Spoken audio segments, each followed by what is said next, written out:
a common thing, which is, a big debate among Muslims and Christians, is that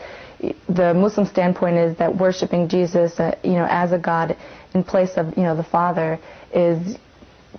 associating partners with God. So then when I had started, researching the ideas of, Jesus in Islam, a lot of things, made a lot of sense, because when I researched what their take on of the Trinity was, I realized that personally to me that the Trinity, was something that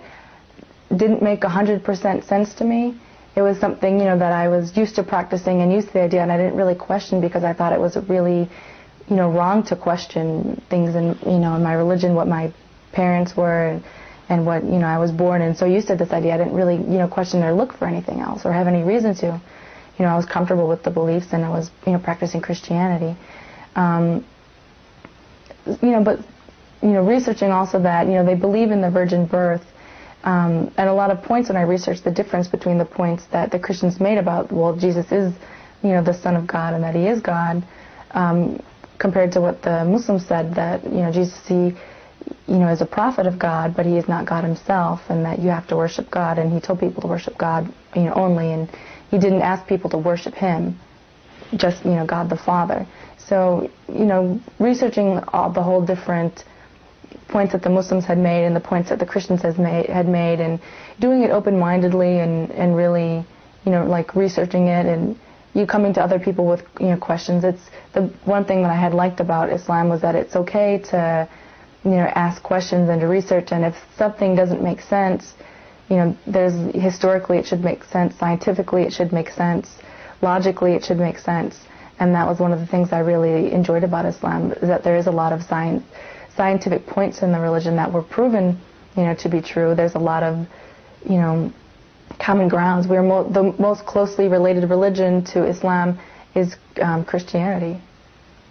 But one of the points when I did my research that really had, which is a personal thing that really had hindered me, when I really, thought that the Muslims made some valid points, and that this really was a good, belief system, and what I had heard about in the media and what I had heard about in, from different cultures. There's so many different Muslim countries, and they each have their own spin and own take and own practice on things, and that's not what the actual religion is practicing. That's, things that over time, the religion is almost 1,500 years old, over time these countries have been introduced to religion, but they changed through their cultural habits. So a lot of things like women not being allowed to drive or something, that's not Islamic, that's the culture of that specific country. So, it's really hard to look at things so openly and really research what the facts are of things when there's so many, different prejudice. Everybody has prejudice, and there's so many different prejudice, so many different misconceptions, and, that's one of the things, and one of the points that the religion does make is that, God sent every nation, God had sent a prophet to every nation to preach and say that, there's only one God, you should worship this one God. So, every different people, and, people were sent to different nationalities and different, having this concept, and that there are some that, prophets that we don't know of, some prophets that we do know of, and some of them had books. Like we believe, the Moses had a book, Abraham had the book, David had a book, Song of Solomon's, and, we believe over time that, people have changed their religion, and the original documentation is lost, and that it's not in the same form and in the same practice that it was originally. And the reason why, that the need to keep on sending prophets and to keep on sending, books of guidance would be because man had changed, added his own word into, made alterations for culture, for, something. So when, one of the points that Islam makes, when prophets are sent, that some people, when they won't look at things optimistically and look at things truthfully because of, arrogance, because of this is a person from a different race, this is a person from a different color, this is a person from a different country and a different culture, and that doesn't, because of our own arrogance and our own prejudice, which God doesn't view men in the same way that we view men, that we won't accept that their ideas and their beliefs, even if it's the truth, because of arrogance in our own hearts, because of things. And that was one of the things, it really hit home for me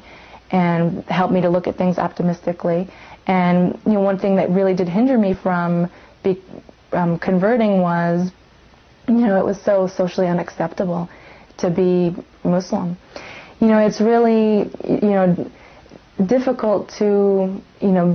be in a country and then be, a minority, and then be in a minority that has so much, prejudice with it, and has so much, bad attention from the media, and has so much, like false ideas with. I remember when, I was first considering that I was going to, get married and convert, and, it was really hard to tell my family that I, that had been like generations of Christians. Some were Catholic, some were born again Christian, and this is, a Christian country. It was really difficult to, face the prejudice and the misconceptions of what people had to say to me, and just, social outcast because of,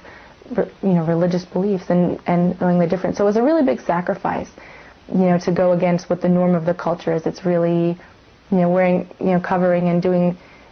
practicing this religion. You get a lot of prejudice, and I think that's really something that hinders a lot of people from researching and accepting, is the misconceptions and the way other people socially you'll be perceived. And because you do make a lot of sacrifices, and you have to face a lot of prejudice. When I had originally started telling my family, especially my grandparents, they were very old, they're 75, and they've been Catholic all their lives, and their great-great-grandparents have been Catholic, and, I told them, and, it really scared them, and they really, were praying for me, they felt bad for me. That's a lot of misconceptions, and it's really hard to, once you believe that this is the truth, and that's what really prevents people from really researching and looking at things optimistically. There's so much prejudice you face, and there's so much misconceptions. And then I had ended up, getting married, and, started practicing the religion. And I went over to visit my husband's family, and, I was trying not to be, prejudiced, and trying not to, be nervous, but I was nervous because of so